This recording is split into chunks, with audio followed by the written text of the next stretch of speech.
welcome to all of you.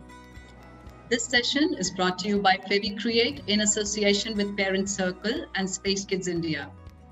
I am Ridhima Taluja from Parent Circle, and it's my pleasure today to be in conversation with Dr. Srimathy Kesan. We will be talking about what makes learning science an adventure and a joy for children. Today we hear a lot about experiential learning in the field of education. In other words, we learn better by doing. This method of learning not only engages and challenges a child's mind, but also helps him in understanding the overall experience and apply it in further learnings. For example, when a child prepares the soil and sows the seeds with her hands, her learning about gardening is stimulated by hands-on experience, which is much more effective than reading a book about it. And to explain how learning by doing makes children better learners, let's welcome our guest expert for today, Dr. Srimathy Kesan, a pioneer in space education, an entrepreneur, an educator, a motivator, and above all, a mother. From all-round best cadet to a loving and caring mother, to the founder and CEO of Space Kidz India, the very accomplished Dr. Kesan aptly describes her life journey in these powerful words: sword to spatula to space.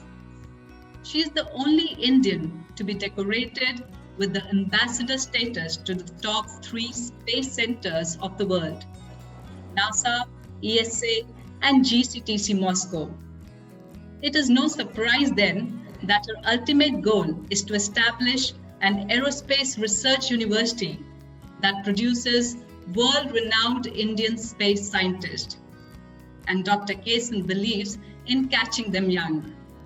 A very warm welcome to you, Dr. Kesan. Thank you, Ridhima. Thank you so much. That was a beautiful introduction. Thank you very much.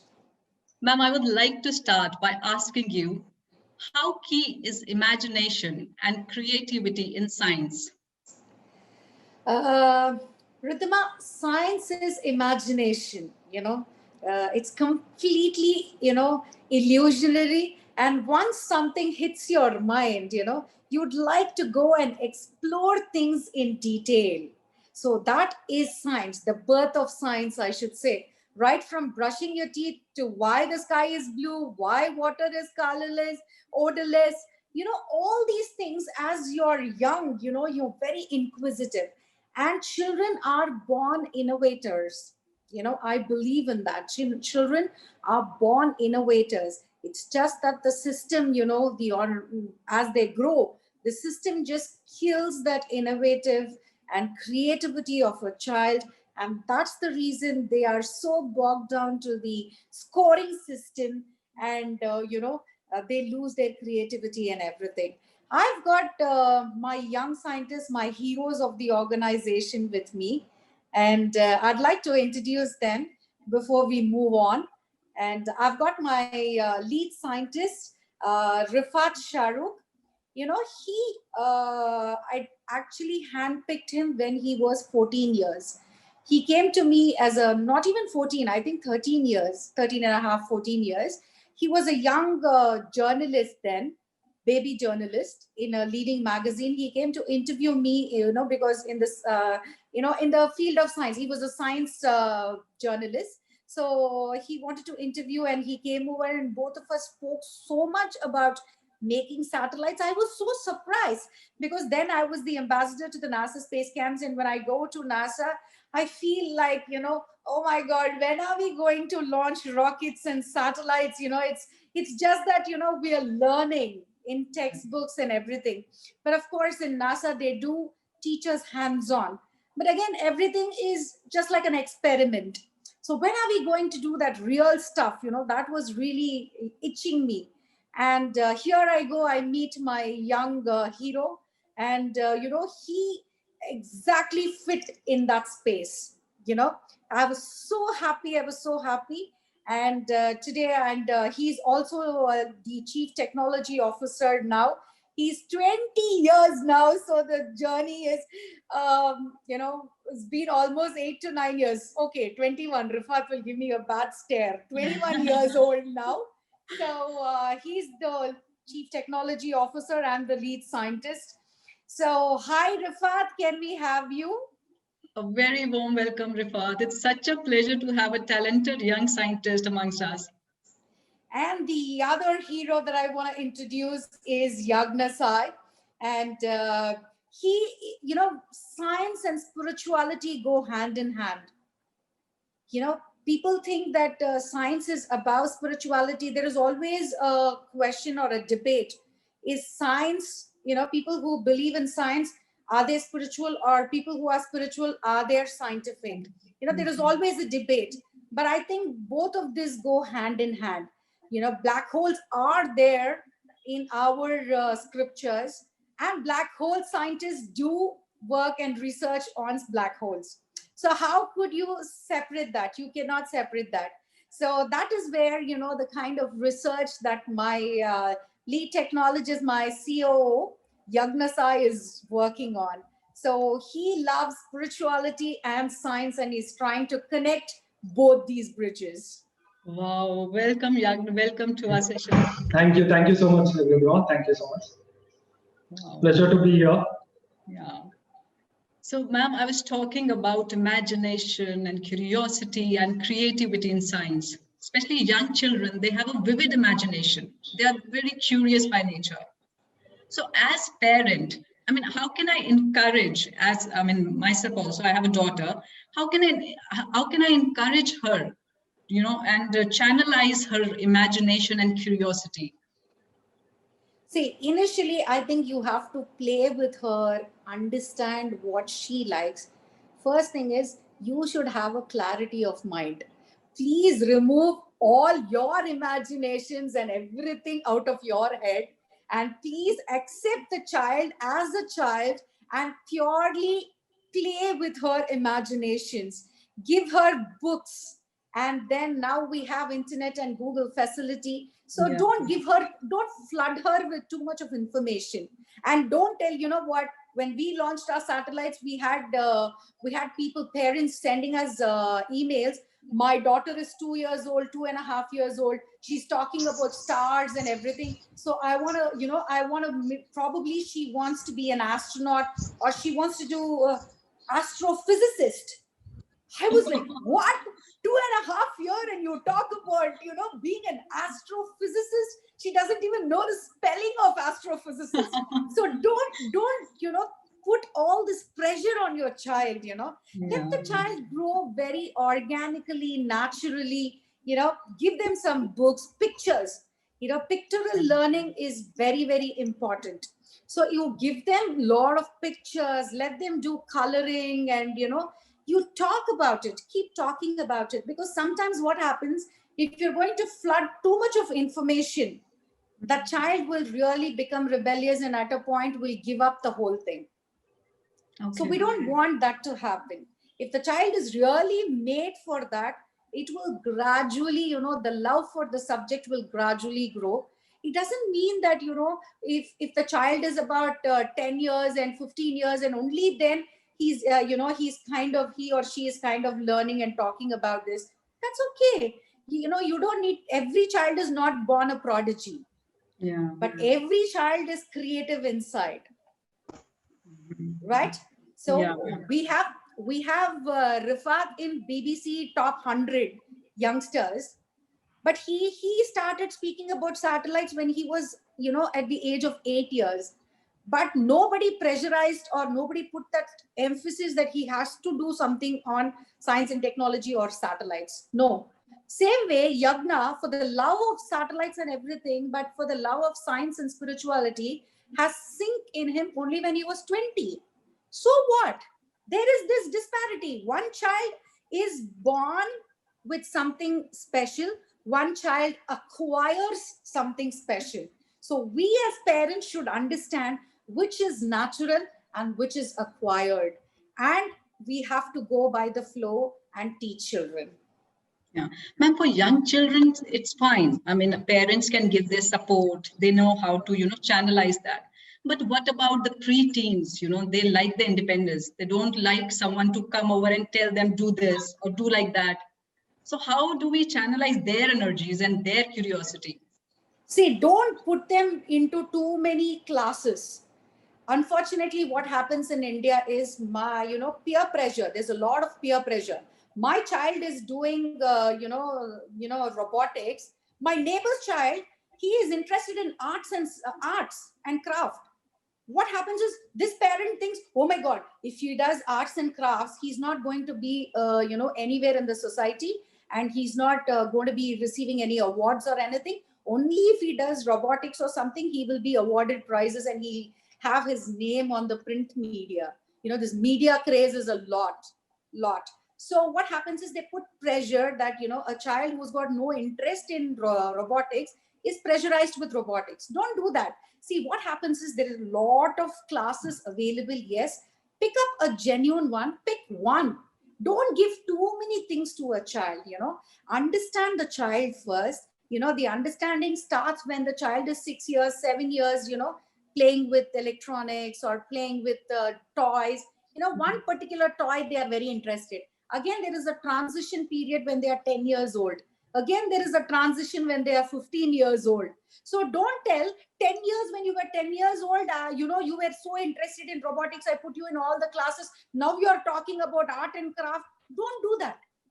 Let them grow gradually and beautifully, because every child is born to create a mark in this world.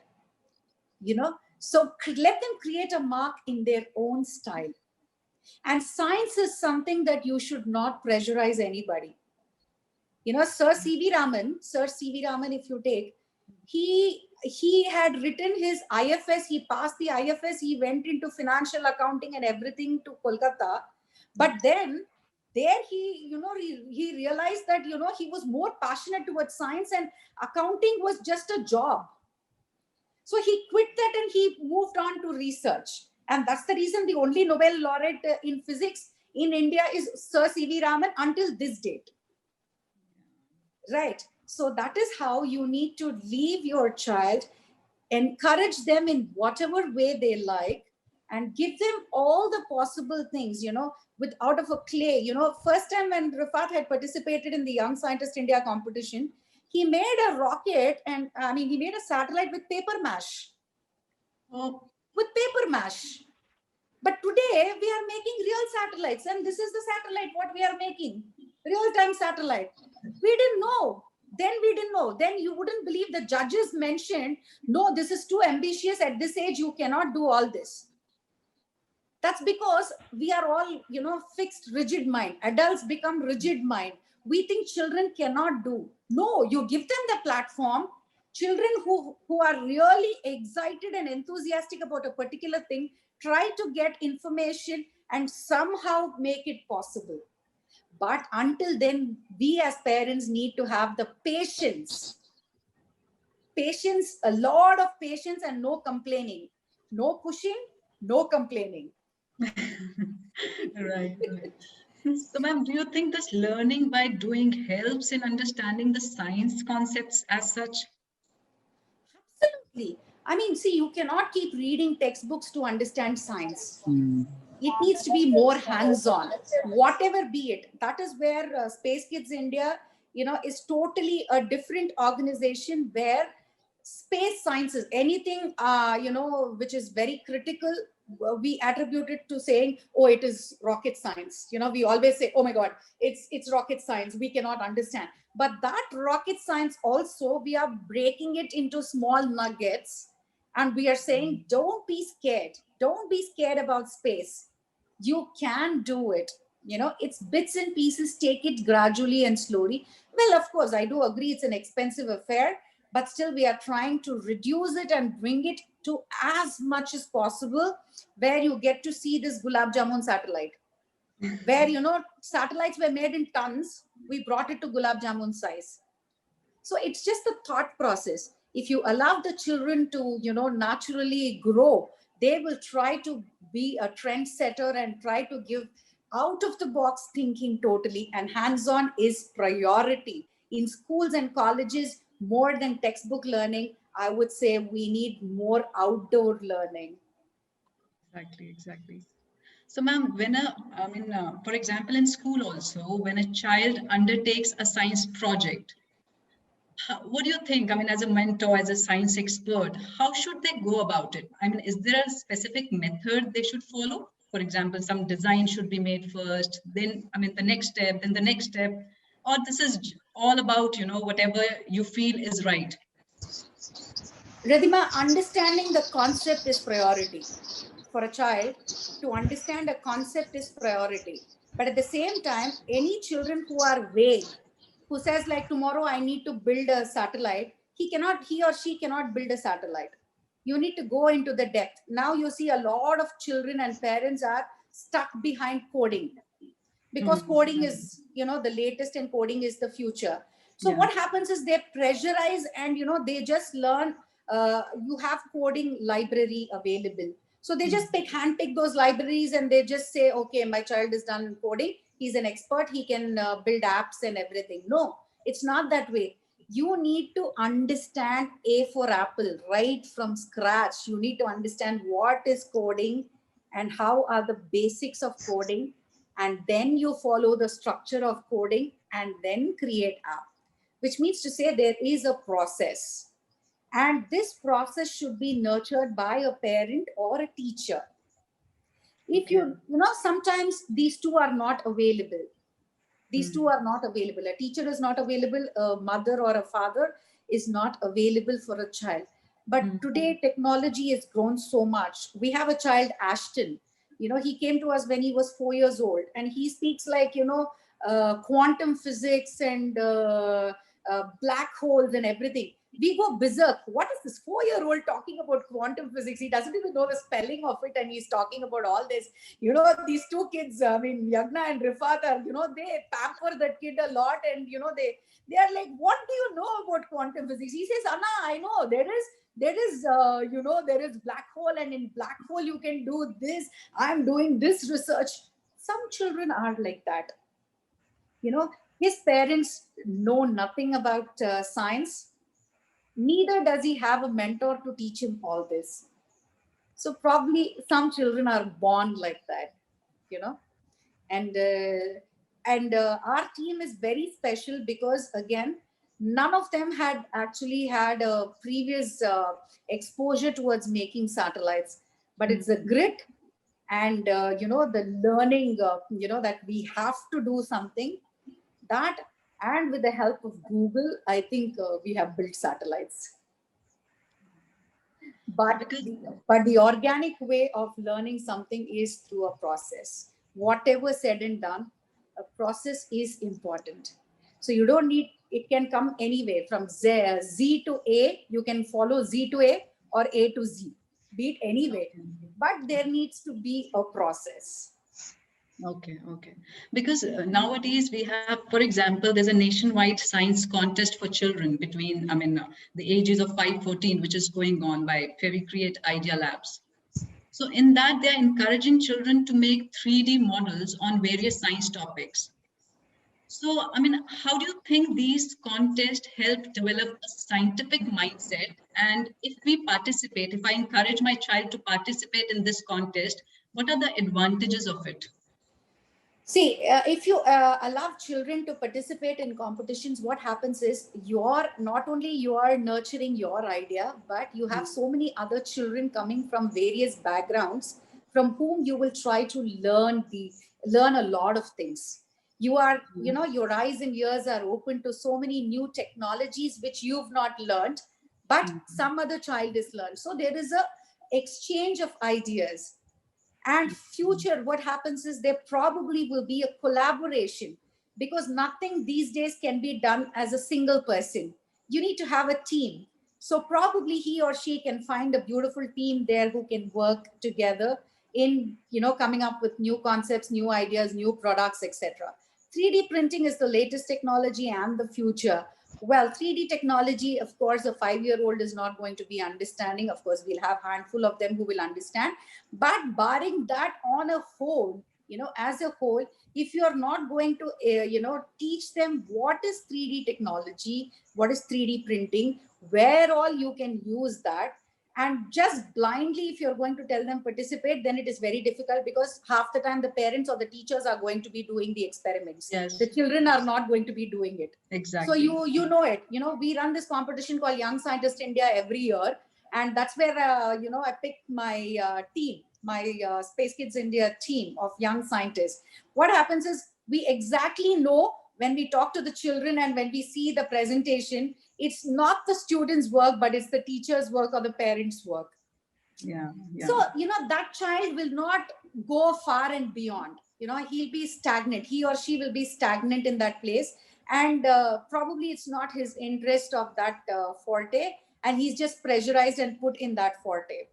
But there are children who are extraordinary. Their presentation might be clumsy, but the whole thing is they understand the depth of the concept. So competitions are a must, just that you don't pressurize your child to win first, second, third places. Forget that. Yes. You give importance to learning. Concept, yeah. You give importance to learning concepts, learn the process, and in the due course, make new friends, collaborate with them, exchange of ideas. And I think science is very, very beautiful when there is collaboration. So such competitions, I really look at collaboration. Okay. So if I ask you, Rifat, I mean, as a young, teenager, or maybe during your 8, 9-year-old, did you participate in such contests? Sorry, can you please repeat the question? Your voice is breaking a little bit. Okay, so I was asking, as a young person, as a young child, did you participate in such contest, science contest? Yeah, that actually I have participated in a lot of competitions. Actually those competitions were, they motivated me and they helped me to, form a network among the innovators. For example, I've been participated in Young Scientist India, Space Kids India, Young Scientist India for 3 years. In fact, that is how I, met Srimathy ma'am. And then I have also participated in many other competitions, across the nation. I have won the national award 2 times from Indian government, because, Indian government also conducts such competitions. But recently, there has been, innovative competitions are coming in. Yeah. And, even during this lockdown time, many online competitions are coming in, which will be really, helpful to many students, because it's not only the networking session, it will, show you what are your capabilities and, how hard you can push. And it will, inspire you to, build more and more. Your journey. For example, now today, because of pandemic, children cannot roam around. They cannot travel. There are very excellent, online contests which are happening, science contest.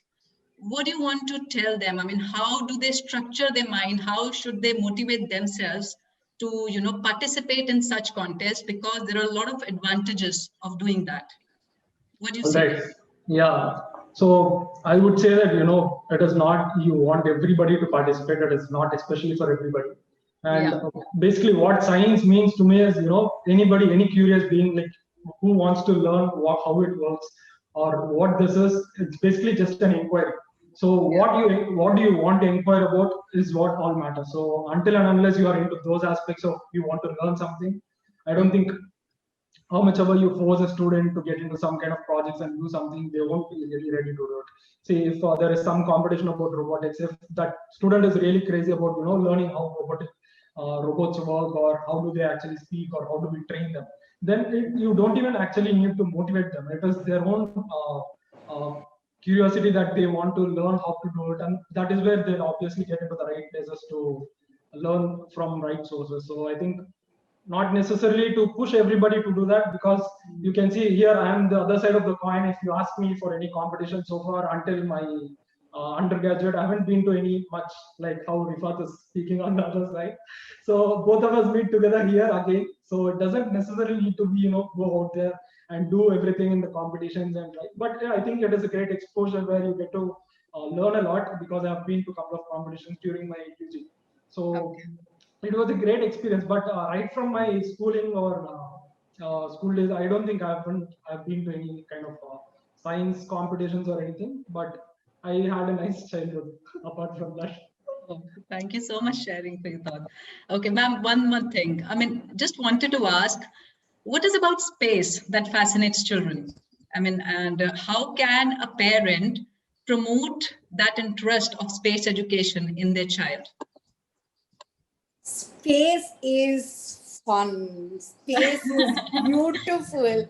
I mean, you get to see so much of traffic, chaos, too many people, everything here, below, down on earth. So many things. But when you look up, the stars are twinkling, you have the moon, you have the sun, one sun, and this entire universe is lit. One moon, and this entire universe is lit. How could this be possible? How? That how is what is important. And that's how I think, we've started working on sending man to the moon, and India, working on Chandrayaan 1 and 2. Now they have found water in Venus. Yeah. All this is so beautiful. So the curiosity is so much. It's always like, you tell a child, don't go there. The child will say, I will go there and find out what it is. Okay, so space is something like that. You tell them it is very difficult, you cannot go there. Now, almost like after Kalamsat's success, I should say 40% of the Indian children, Indian population, not children, 40% of Indian population want to do something in space. Every day we get at least about 100, 120 mails, children writing to us, I want to be an astronaut, I want to make a satellite. So it's the kind of curiosity we've created among children, and they want to see aliens. Anybody, any child, they are so fascinated by aliens. So all these things, an unknown world, I should say. They would like to travel. Space is an unknown world, and that's how children want to explore that unknown world. Well, if you have to put them in the right direction, I would say, as a child, tell them nice stories about space. Okay. Make space very interesting. Space has got, when you make a satellite, it is not only an aerospace student who does satellites. It's a combination. You've got even a Bachelor of Arts, if a student who's done Bachelor of Arts, Bachelor of Commerce, they are also roped in, because the financial part of making, the satellite, the building of satellite, how much it's going to cost. You have design engineers, you have architects and civil engineers who construct the place where the rocket is seated. So you have place for all these people, electronic engineer, mechanical engineer, you have everything. So don't blindly think that, my child wants to do aerospace just because, he wants to build satellites. No. Anything, encourage your child to do anything that the child likes. And, somewhere or the other, space is connected with every subject. It's connected with every subject. That's the beauty of space. Not everything, not every subject is connected with everything. But space is one thing which is beautifully, wired and connected with all segments of education. So please encourage your child. See, in fact, I've authored one book, First Kids on the Moon. This is for children. This is for children. It's got beautiful illustrations and everything. I can show how, curiosity is created, and these children go to the moon. So something like this, if you can encourage your child to speak about it, and you narrate stories about moon and sun and universe, then slowly take baby steps of explaining to them scientifically what is moon, what is sun, what is solar system, Milky Way, step by step, do that. I think one day they will narrate the entire thing back to us. They will give back to us. So apart from reading, do you think, I mean, making small models of planets and sun and drawing the sun and putting out that into a creative, the whole solar system will help them, encourage them and, build up their interest more in this space education? That's the best. That's the best. Anything hands-on. You give them a clay, give them a bit of clay, and ask them to make Mars, make them a colony of Mars. They beautifully will structure it. Then they know, it's a red planet. How would they learn the colors? What is available on Mars? How life is possible in Mars? All these things will be learned not via textbooks, but via making things. Moon has got craters. Moon is got, moon soil is built up of craters. So, when you make craters, they know, oh, moon is, we only know that moon is white in color, and, it's round in shape. That's all. But once you start making, a beautiful moon and, the surface of moon and, what all is available in which hemisphere of moon, then, that imprints in their mind. Yes. They will never forget that. More than reading, if they are able to make something hands-on, it will remain for the whole life. You don't need to teach them again. So that's why science is something that we definitely need to, work in the lab or work in a small area or work outside in a playground. You can learn science only through that. Exactly. Yeah. And you won't believe, my kids are very crazy and different. When we were having gulab jamuns, they got the idea of making the world's lightest satellite. So can you believe it? So it is not that, one particular thing that will remind you of science. And in fact, we did not have a lab, we don't have a great infrastructure to build satellites, but we used alternative methods. My kitchen was used, my freezer, fridge ka freezer, that was used for, testing, because, space has got various temperatures. So, if you have to work on that spin test, fan was used for spin test. Can you believe it? So, so the curiosity of the child will try to develop something totally different, totally out of the box. And, you give them anything, they will try to build something out of it. Small motors and batteries, and with small things, they can make big things. Oh, we have heard about your Young Scientist program. I mean, just about it. What is it all about? Well, Young Scientist program is a competition, basically a competition to nurture the ideas of children. Okay. See, we want original ideas. We do not want children, teachers to make something and exhibit. We don't want colorful stuff. We don't want colorful stuff. We want things which are very original. And what happens is, small town, children in small town, they are unable to buy certain things. They have great ideas, but what happens is they are not able to source certain sensors, certain components. So by way of conducting this competition, we kind of collect their abstracts. When we read the abstracts, we understand the child's thought process, how long and far that child has gone. So if we are able to support that child with all these components and everything, can he or she build something new, very economical and very useful for the community? So that is why we conduct this competition, and we encourage children. We handhold them, we mentor the children, and who are all weird and, who are all out of the box thinkers. We don't want, like, you get a prim and proper, some project and says, I have done this. And when you ask questions, the child is not able to answer. No, we don't want all that. Let it be anything which the child is made, which we can encourage, nurture, and which that will be useful for the society. Okay. So that's how we kind of work on that. And how do you see these young scientists making contribution to India's space science program? Fantastic. Now Rifat and Yagna are here. We've got now, almost another 21 children in the team. And each of them contribute huge, we are now working on satellites, but moving on, we are going to be building rockets. So we are planning to, first ever nano rocket we intend building.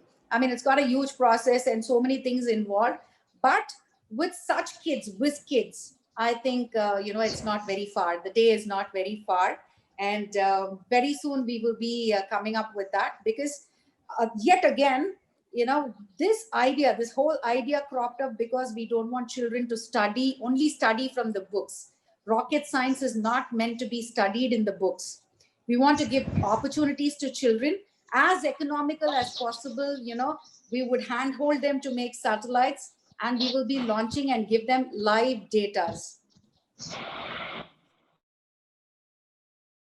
So once they get live data, things are possible. So many things are possible because, communication and, so many things, satellites are required for day-to-day use. So, if these children, if we are able to bring space as accessible as possible to these children, then I think we will, we are somewhere in the race. Yeah. So, ma'am, coming on, I mean, you were talking about hands-on experience is the best to learn any science concept. So, I mean, we come across, for example, for small children, for toddlers, for, 5, 6 years, many parents are confused as to how to keep them engaged while learning, because their sitting span, their memory span is too restless. They're too restless.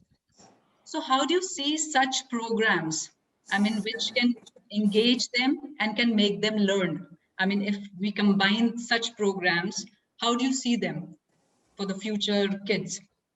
See, every day is a new day. Take it as it comes.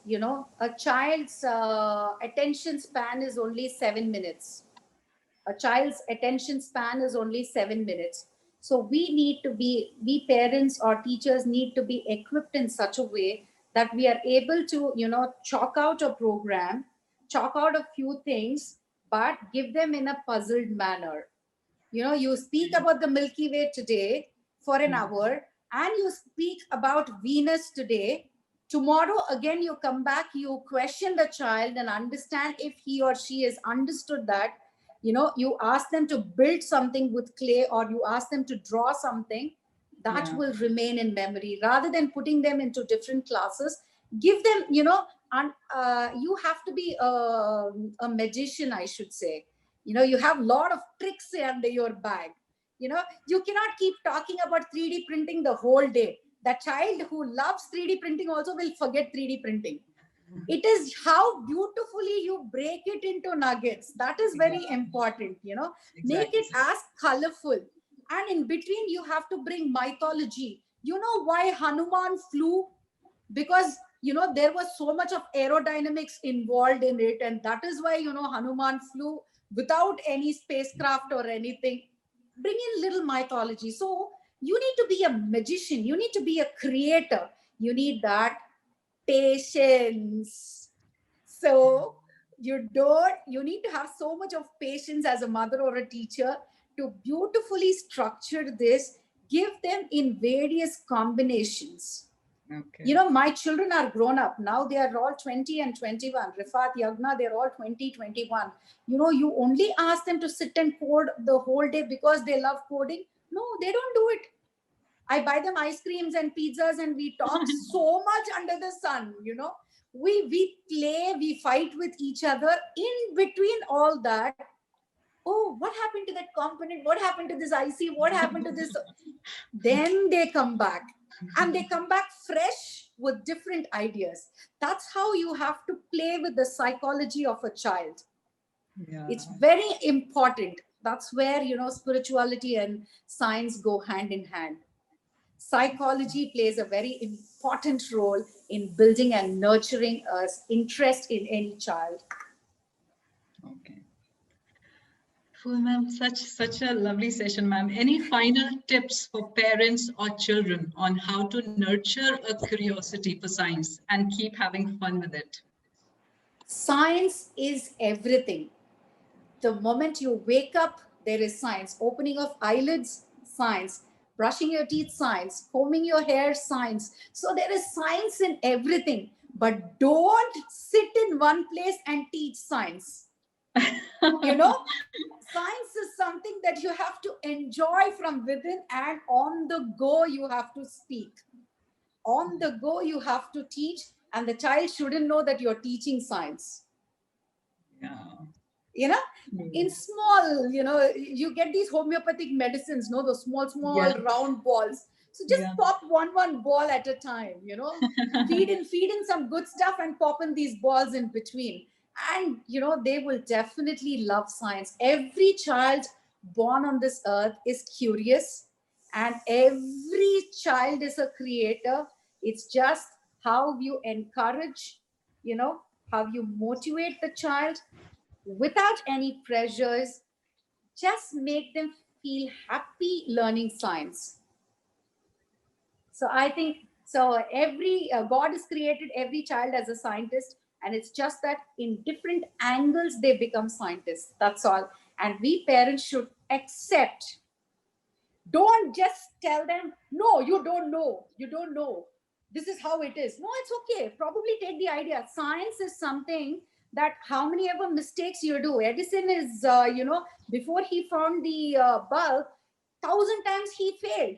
But if 1,000 times, if his mom was going to be telling him that you failed, so stop it, today we wouldn't have had bulbs, right? So how many ever times you fail, you nurture your child, you encourage your child to build a beautiful universe. So science is something that's extremely beautiful. Enjoy science, breathe science, live with science. Thank you so much, ma'am. Thank you so much, Rifat and Yagna, for the many insights, into how children can have fun and enjoy themselves while learning science. And for all the parents, if you're wondering how to get started and are looking for a good tool to introduce science in a fun and exciting way for your child, do take a look at Fevicreate lesson plans. These lesson plans have been co-created by experts in the fields of science and crafts. So when learning includes glue and colors and papers, I'm sure it will result in fun time bonding with your children. Thanks again, everyone, for joining today's session. And remember to give your children lots of hands-on learning experience. Thank you so much. Thank you, Ridhima. It was real fun. And I had a Pleasure, great ma'am. time Pleasure. being with my kids here. So thank you, parents, for patiently listening to us. Thank you so much and good luck. God bless.